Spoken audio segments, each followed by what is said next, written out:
Hello everyone. So in this video we are going to discuss about data types, literals and keywords that are there in Java.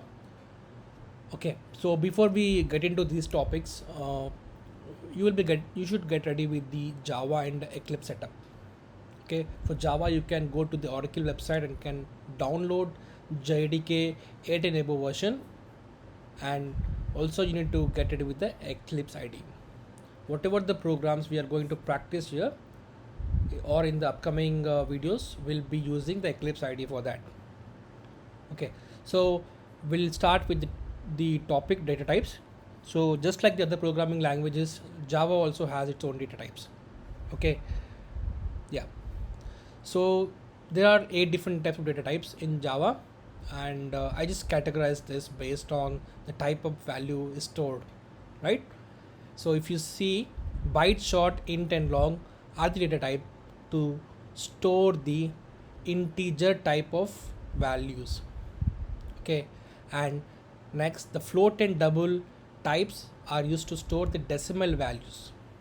Based on the range you can select either float or double. Yeah, the next one is to store the character data type, character value, sorry. So for the storing the character value you should use the character data type, and to store the boolean values like true or false you have to use the boolean data type. Okay, so we will see these data types using a program. Okay, so I have the Eclipse setup ready and I have created a sample project. Yeah, under this we have a class. Okay, so before we get into these data types, so we know that Java is object oriented language, and whatever you see in Java will be in classes, interfaces, object, methods, etc. Okay, so everything will be wrapped into the class or interface. Okay, yeah, and we'll discuss more in the OOPS concepts in the later videos, but yeah, so as we are seeing the first program here, so that's the reason I just insisted that point. Okay, yeah, so move on. If you see here, you will be seeing here like all kinds of data types here, right? Byte, short, int, long, float, double, boolean, char. Okay, whatever we have seen there. So so storing an integer value, why we need this many data types? Because based on the range you can pick the required data type. For example, for storing 127 integer value, we byte data type is enough. You don't need a long data type. Okay, for example, to store a value 2348, we can't store this value in byte. Okay, we need short at least. Okay, for example, 127 is a value which is stored in byte. In case if I'm increasing the range of this value, you will see a compilation error saying that cannot convert from int to byte.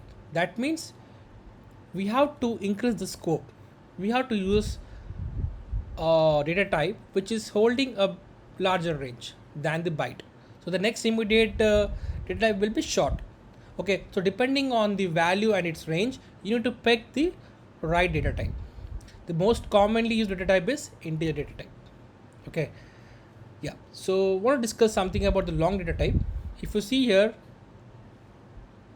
I have a variable of type long and a value, and I have L in the last. So what is this? This is index. Okay, if I don't provide the index, what the compiler will do, it will assign 4 bytes of memory instead of 8 bytes. For information, the size of these various data types follows in this way. The byte is of size 1 byte, short is of size of the short data type is 2 bytes, integer data type in data type size is 4 bytes, and long data type size is 8 bytes. So instead of providing the 8 bytes of size, the compiler will provide 4 byte size. Okay, that's the reason you will see this compilation error. Okay, so if you add an index in the last literal, then you won't see this. So actually now you will see the yeah, so this got solved. Okay, so this we should discuss, otherwise you may see this in somewhere in the code and you'll get amazed. So that's the reason I have discussed this thing. Okay, a similar thing applies to the decimal data type, which is nothing but float data type. Okay, so to store the decimal values, if you have a decimal value and the position, if you want to store up to 5 or 6 position accurately, then use the float data type. Okay, if the range is going beyond 5 or 6, then use a double data type. Okay, so these two are used to store the decimal values. Okay, and if you see here, I have added a index f here, because if you don't provide it, it will throw a compilation error. Okay, that it is storing the value of type float. Okay, coming to the next data type is boolean. We want to store a boolean value, true or false, to a variable. Declare that variable type as boolean. Same thing for the character variable. Okay, yeah, for the character data type, if we have of size 2 bytes, okay, to support the other programming other languages, sorry. So the character data type size is 2 bytes in Java. Okay, yeah, yeah, one more thing I want to discuss. So these are all the primitive data types, and string is not a data type, string is a class. Okay, this is also one of the variable, kind of a variable of type string. So string is not a primitive data type, it's a class. Okay, so the upcoming programs, you will be seeing a lot of stuff, like a lot of variable declared with so and so data types, and also you'll see string, and there you might have got to know, like, yo, this is of a type, a primitive data type, or a class type. So yeah, this is a class type, and yeah, it's not a primitive type. So this is what it is. Yeah, and coming to the next slide. Yeah, so yeah, there is one more point I want to discuss.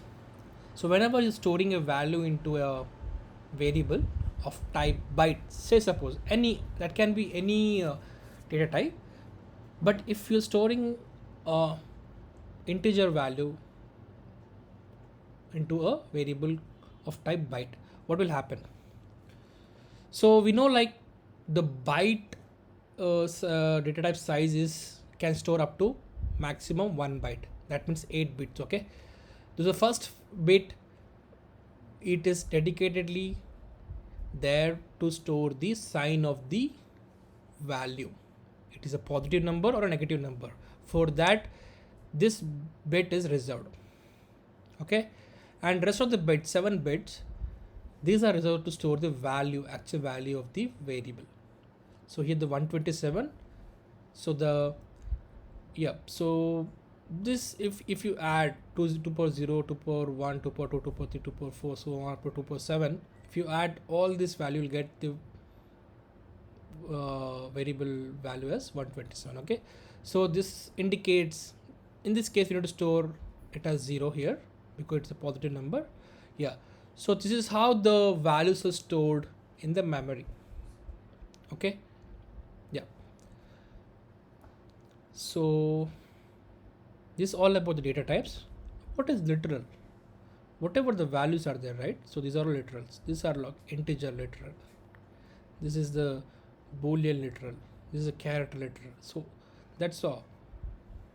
Yeah, so these are all literals, nothing but values. Okay, and coming to keywords. So in programming languages, you have keywords. So this keywords has its own definition. Okay, you can't declare a class name or a variable name, okay, using this keyword. It will throw an error.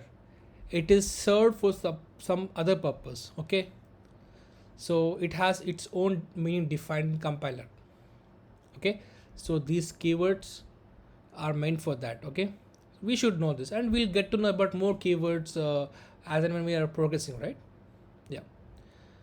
Okay, yo, so this all about this video. So we have discussed about data types, literals, and keywords, and in the future videos we'll be discussing more on the next items. Yeah, thank you.